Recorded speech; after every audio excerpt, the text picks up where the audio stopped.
Start on what you have, not on what you don't have. Ibig sabihin lamang nito na gamitin natin ang mga bagay na meron tayo. Hindi yung mga bagay na wala tayo. Most of us kasi kaya hindi makapag-execute sa mga bagay na gusto nating gawin kasi doon tayo nagpo-focus sa mga bagay na wala naman tayo. Lagi nating sinasabi na kung meron lang sana akong kakayahan na ganito, kung matalino lang sana ako, kung may pera lang sana akong pangpuhunan at marami pang mga rason kung bakit hindi tayo makapag-execute.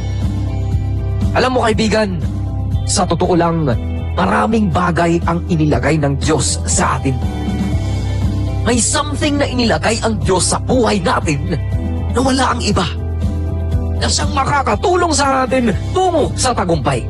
At iyon ay ang ating kakayahan at oras.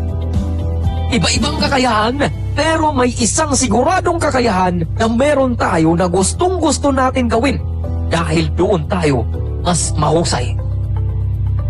Ang tawag dyan ay talento.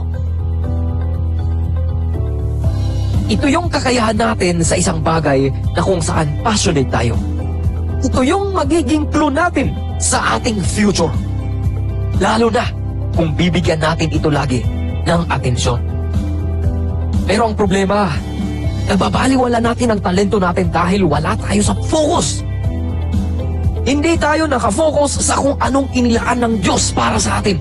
Bagkus, doon tayo lagi nakatingin sa mga bagay na wala sa atin. Iyong mga bagay na lagi nating ginagawang rason at palusot kung bakit hanggang ngayon wala ka pa ring achievement. Production, execution. Ito yung mga negatibong bagay, ang takot, ang hiya, ang kung ano ang sinasabi ng iba, ang kaba, at marami pang iba. Minsan ko nang naisulat dati sa isa sa mga video ko na instead na mag-focus tayo sa problem, doon tayo mag-focus sa blessings. Tulad ng sa goals natin, doon tayo mag-focus sa kung saan gusto at mahal natin ang ating ginagawa. Dahil iyan ang regalo ng Diyos sa atin. Mag-focus ka sa talento mo, sa mga ideas mo na alam mong makakabuti sa'yo. Have focus! Huwag mong baliwalain ang isang bagay na meron ka na dahil lang sa kung ano ang masamang feedback ng iba. Kapag may feedback, hindi ibig sabihin na talo ka na o masama ang gawa mo. Ibig sabihin lang yan is you need to improve sa kung ano ang ginagawa mo. At yan yung magsisilbing training mo sa pag-abot sa goals mo. Yung hurdles, yung bawat challenge, yung feedbacks, yung failures. Kaya huwag kang matakot sa pagharap ng goals mo. Basta't mag-focus ka lang doon. Iwasan mo ang mga tentasyon na pwedeng humila sa'yo pababa. Ang negatibong pag-iisip mo na pwedeng mag-trap sa'yo. At manatili na lang sa kung ano ang katayuan mo ngayon. Just focus on your dreams, on your goals, at sabayan mo ng execution. Huwag kang mag-alala kung kulang ka pa sa kagamitan, kung kulang ka pa sa ideas, basta't mag-execute ka lang. Kung anong mga bagay ang meron ka na pwede mong gamitin, gamitin mo na.